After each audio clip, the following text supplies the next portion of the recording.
Yo le clan, et ben comme promis, je vous avais dit que je vous ferais une vidéo sur le sorcier des charges explosives. Du coup, je me suis un petit peu lancé dans le truc et je vais essayer de vous montrer ça. Donc, même format que Jopopo. Partie 1, ce sera le build, partie 2, ça sera le stuff et partie 3, le gameplay. Donc, du coup, euh, le build.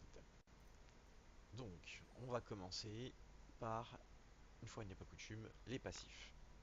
Parce que c'est un petit peu ça qui va conditionner tout le reste. Donc, déjà, hardiesse. Il faut savoir qu'avec le build des charges explosives, on est au corps à corps hein, pour coller les explosions aux mobs. Donc, du coup, le passif hardiesse qui inflige 15% de dégâts supplémentaires aux ennemis dans les 15 mètres est juste obligatoire. Donc, même raison, corps à corps, insaisissable. Ben, déjà qu'on se prend des grosses baffes avec insaisissable, donc sans, je vous laisse imaginer. Illusionniste aussi, c'est un must-have, donc je vais vous expliquer après pourquoi, puis vous le verrez dans le gameplay de toute façon, mais comme on utilise téléporte dans le build, hein, parce qu'il faut apporter des échappatoires quand même, hein, c'est assez difficile à jouer. Du coup, avoir illusionniste qui permet de reset le CD sur TP, c'est quand même plutôt pas mal. Et avoir aussi un boost de mouvement de speed de 30% pendant les 3 secondes qui suivent un TP, c'est quand même vachement bien aussi. Et enfin, la base vraiment de tout le build, c'est évocation qui réduit le temps de recharge de 20% puisque c'est un build qui est énormément orienté sur le CDR. Ça, on le verra par la suite.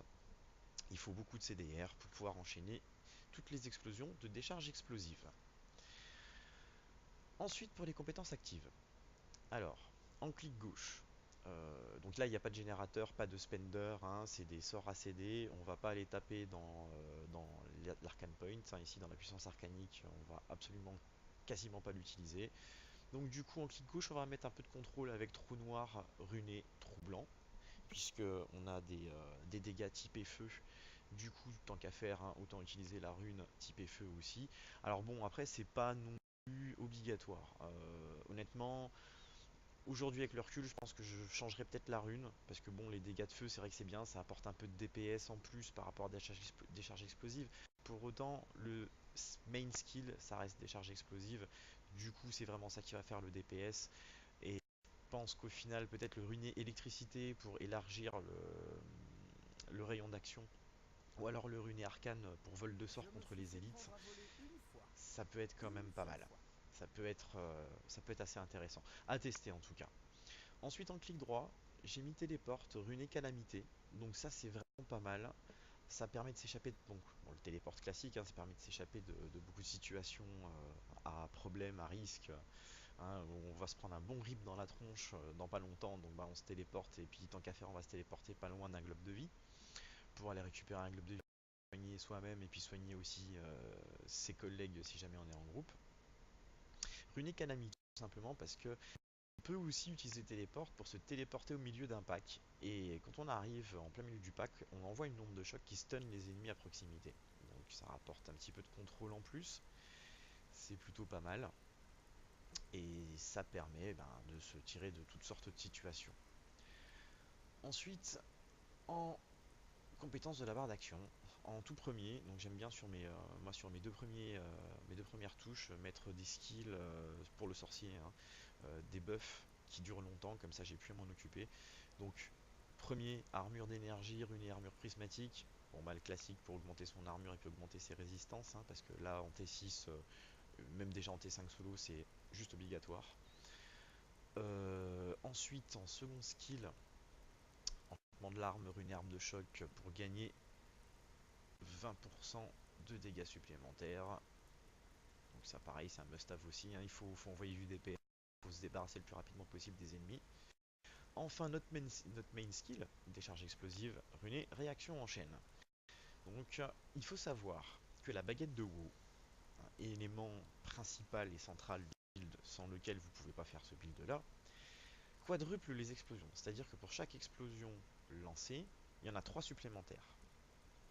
Du coup, on va aller chercher la rune réaction en chaîne, qui, au lieu de faire une explosion, en fait 3 consécutives. Avec baguette de haut, on en rajoute 3 à chacune d'entre elles, ça fait 3 x 4, ça fait 12. Ce qui fait 12 explosions, ce qui permet d'exploser de manière continuelle en enchaînant les skills les uns derrière les autres. Donc, vivement le page de points, il suffira de maintenir la touche du clavier pour pouvoir exploser en continu. Parce que bonjour les doigts. Et enfin, dernier skill, hein, c'est un skill défensif, c'est pour apporter le contrôle vraiment.